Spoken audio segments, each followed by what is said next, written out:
whatever it is in the world that I was feeling sad about, this was something that I did have power over, which was like feeling pain in my own way, which was burning or cutting myself.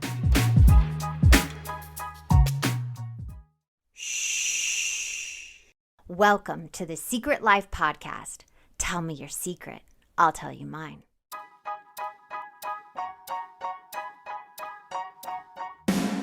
When I first started my recovery 11 years ago, I struggled through the textbook-like material on this subject.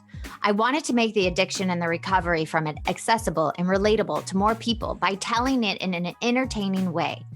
Well, I'm super excited to announce I've released my first book, Secret Life of a Hollywood Sex and Love Addict. If I can help just one person find a solution or at least realize they're not broken or alone, then writing this has been worth it. You can pick up the book exclusively at Amazon or signed copy at secretlifenovel.com. And the best way to support our podcast is to subscribe and share. If you haven't left a review or rating on Apple Podcasts yet, please do. It'll help more people find our show. And if you want to be a guest, shoot me a note at secretlifepodcast@icloud.com. Enjoy the episode.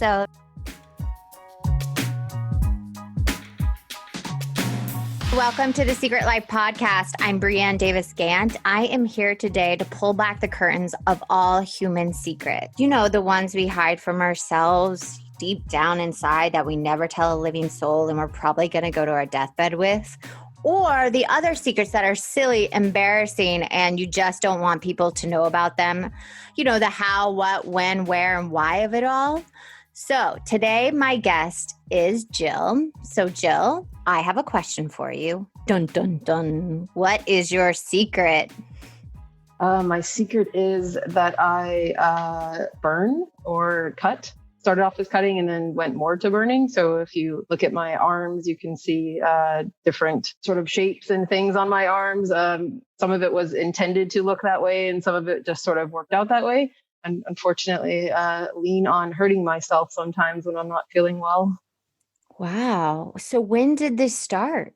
The first recollection I have of it was in first grade. I remember cutting myself. I remember a tiny Swiss Army knife, and I was hiding under a bench, cutting the tops of my hands because I didn't want to go to school. And I don't know really what it meant or why I was doing it. I just remember doing it. Now, you said you didn't want to go to school. Why? Do you remember why you didn't want to go to school? Was there something going on? I mean, the things that I can remember that may have triggered this kind of behavior was one, my next door neighbor's mom passed away. So my next door neighbor was my age. Like I said, first grade, they went on a vacation and they were hit by a drunk driver and the mom died. And so I was completely then afraid. Sorry, I'm getting a little emotional. No. I was completely terrified of losing my parents. And so leaving them meant, like I might not see them again. And then the other thing that I think may have triggered it is, it wasn't until third grade that I learned that I had a learning disability and that I didn't learn like the other kids. And so the first grade teacher that I had, unfortunately, oftentimes told me that I was stupid. And, that's not a fun place for a kid to go off to every day with an adult that, isn't very nice to you.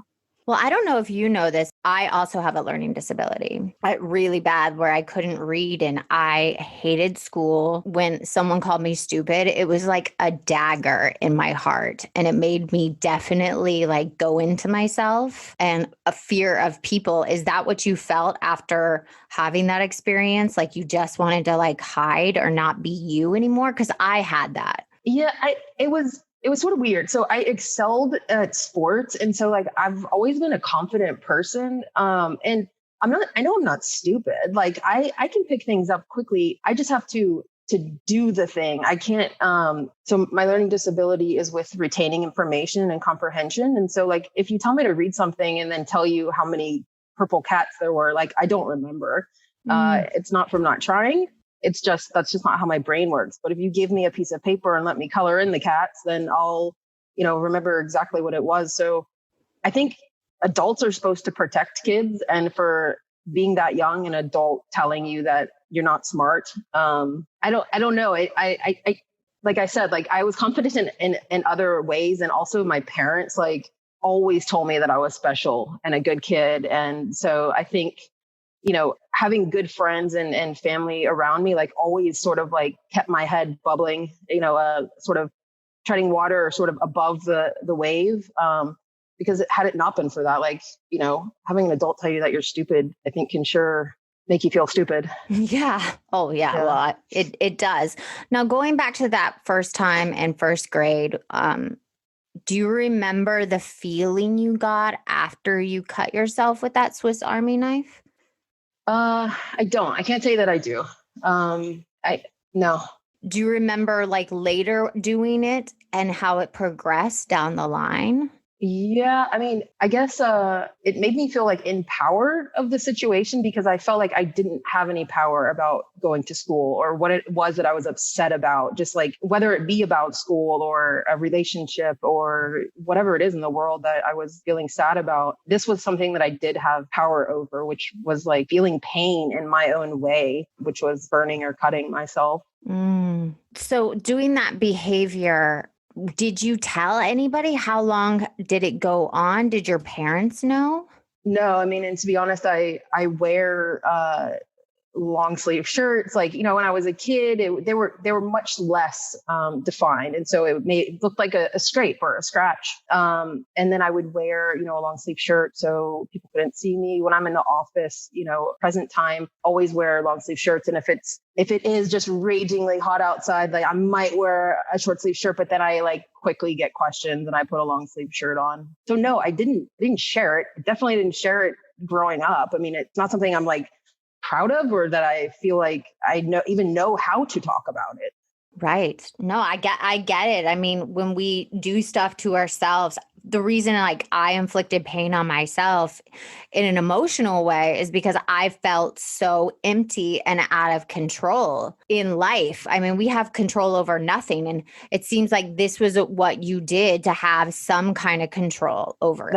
I think that's the most perfect way of putting it, to be honest. Like this out of control world, this is something that I could control. I think that's a very beautiful way of putting it. So when you talk about this secret that you've been holding, I love to think on the 7 deadly sins, right? So we have pride, greed, lust, gluttony, envy, anger, sloth. Is any of those attached, and why for you? I would have to like read them, to be honest with you. Here, we'll do one at a time. Pride. It definitely isn't a prideful action. Right. Like, I mean, like we talked about, it's a way to express how you're feeling, but it's an inward sort of expression. It's not an external pride. So I have no idea why I do things. I just know that like it feels good at the time, and like it feels like that's how I'm going to resolve whatever it is that I'm going through. So, and I don't, I don't tell my partner when I do it. She quickly finds them. Because that's just what partners do. They know they know your body. And so, she asks questions, and one of the bigger reasons why I don't do it as often. But yes, it's a very personal, selfish action. Let's go back. Let's go to your partner then. What was the first time she noticed or you guys had the conversation and you shared that part of you with her? I don't remember the very first time that we talked about them, but she has asked, quite a few times just to, why and are there other things that we can do to have you put your energy in a different way? And like, I exercise all the time. I do yoga, I paint, like I have other outlets. It's just, this is something like we said, very personal, but she just hates it. The one thing she says to me is like, how would you feel if I did that to myself? Like, you're in such pain, like, help me help you talk with you through this through this. Like, but she absolutely hates it.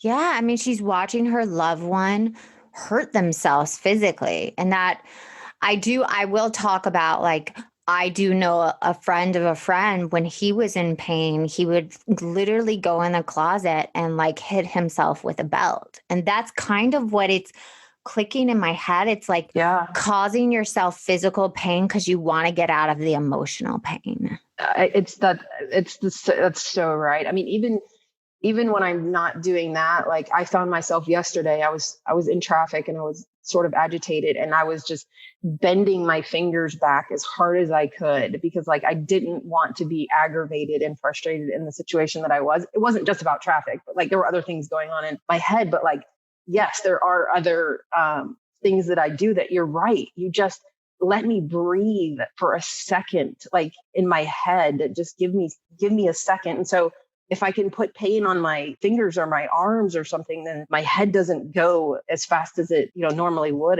It's just a release. It's just a breath for a second. Yeah, no, I mean, when you're talking now, it's taking me back to when I would act out in my addiction, and it was that moment of just like being out of myself and feeling this kind of high or release.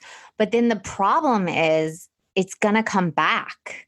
And it's till we get to like the core of why we do these things to hurt ourselves. Have you thought about going to therapy or going to like a group? There are groups for that kind of behavior. Have you ever considered? I've definitely done therapy probably for most of my life, starting with the first grade when my neighbor's mom died. Like, that's what sort of all started therapy. My parents really didn't know what to do with me because I was so just like wouldn't part from them. But you know what, Brianne, I think it's a really great idea to look into a group therapy where people are having same situation, same thought. I honestly would really love to have that conversation. While my partner is amazing and such a great listener and wants the best for me, like she wants to understand, but I don't understand. So I would love to talk to like people who, share this. Well, I have to tell you, the moment I walked into the rooms for me and heard other people tell my story, and especially people that are nothing like me, it was the most amazing feeling of like, I am not alone. I am not broken. Yeah. I just don't have the tools to deal with what my mind is telling me. Yeah. It's absolutely has to do with tools in your toolkit of how to get through stuff without drinking or cutting yourself or finding shopping someone. Or eating or sex or all of it, all those kind of isms. Yeah. And I know that no partner, for me, my husband cannot fix that part of me. Mm-hmm. It's impossible. One person cannot do it. Yeah. And it's not, the root cause doesn't have anything to do with them. Right. And so, and they can be great listeners and help you find the tools that you need. But ultimately, like, the root cause is somewhere embedded in you that you're trying to escape. Yeah. It's that hole. I always call it just that empty hole that can never be quite filled with anything. Yeah. So when you looking at it now, who do you think has benefited from this behavior in secret or harmed? Well, I don't think anyone's benefited from it. I mean, I have, all kinds of battle wounds on me. Can I just say though, right this second, something in you a long time ago had to do that to survive whatever you were going through. It just doesn't serve you anymore. So I like to say, like, yes, it benefited me to survive in the world that I was in at the time. I think that's incredibly wise, like, because there's nothing you can do about that being your action or that being your way to survive. But with the proper tools and the proper people in your life and a different way of thinking, you should be able to escape it, or you should find other outlets for it, for sure. So who has it harmed? I mean, myself. Yeah. And I think it harms. I think when loved ones see my arms, it harms them. It hurts their heart. The very, very few people that I have told about it, like, that breaks their heart immediately. And I don't need it to break their heart. It's just the kindness of someone saying, I had no idea that you were hurting. So I had no idea you were hurting. And I recognize that pain because I felt it, and I just acted out in a different way. Yeah. I mean, it doesn't matter how you acted out. They're all it's all people suffering. And so I do try and be kind outward because you don't know what people are going through. And that little smile or wave or how are you doing? I hope you're having a great day. Like it means everything to people. So I would just encourage people to do that, because I know that just that little action or that little bit of someone doing that or checking in on your friends, or that has stopped me from doing that, numerous amounts of times. Yeah, that's such a great message. I did want to ask one more thing about the harm. Do you think that this secret has kept you disconnected from your partner sometimes? Like, do you feel like it puts a wall between you guys, your current partner?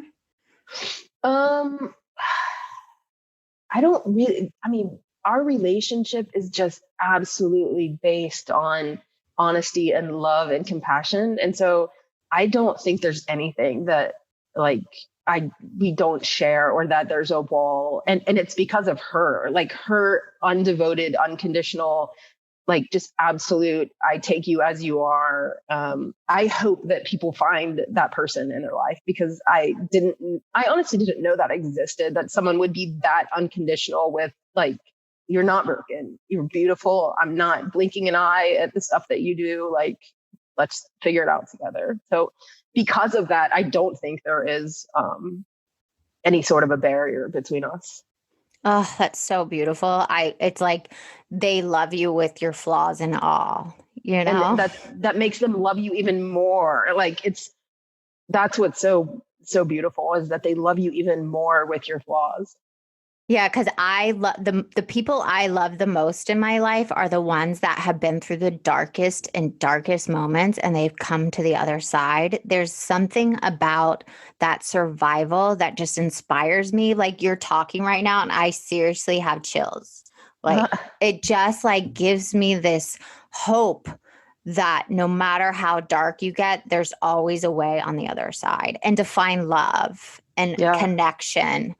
And someone that is going to accept you for all you've done in the past, I absolutely agree. And there are those people out there. I absolutely agree that there are people that care about everyone. If you're a good person and you put that out there, I truly think that that's what comes back to you is goodness. And the bad things you've done in the past do not define who you are. If they did, I would be living in a gutter I would probably be dead. Yeah, absolutely. Karma would have got me a long time ago. I'm right there with you, 1,000%. So how are you going to move forward? How are you going to move forward with getting through this secret, getting on the other side of it? I think just this conversation and opening up to you and the few other people that I have brought this up, the response that I'm getting isn't shameful. It isn't something to be scared of, because people that do truly love you and care about you, they'll open up to you as well and tell you the things that they're going through and how they deal with things. And I'm just learning that. I'm middle-aged and completely learning that I learn stuff every day, but I truly am just learning that everyone is going through with stuff. And if someone loves you, they love you. This is nothing. Yeah. So I think just continuing to have those conversations and being honest. I get sad and sometimes I'm going to need you. And that's okay. It's okay to need people and to lean on people and to ask for help and to get through stuff together.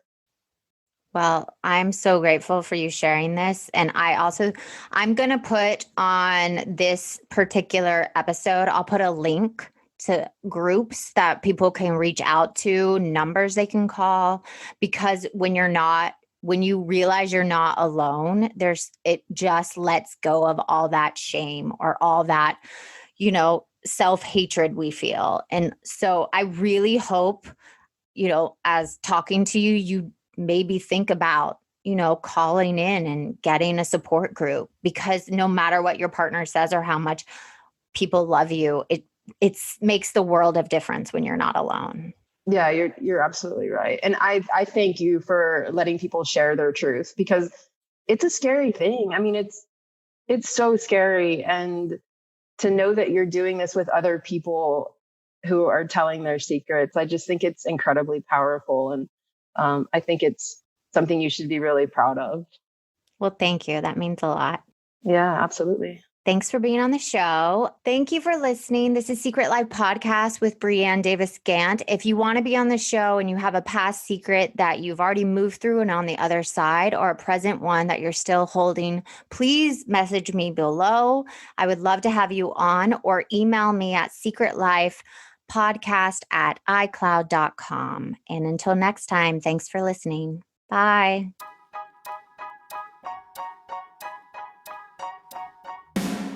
Thanks again for listening to the show. Please subscribe, rate, share, or send me a note at secretlifepodcast.com. And if you like to check out my book, head over to secretlifenovel.com or Amazon to pick up a copy for yourself or someone you love. Thanks again. See you soon.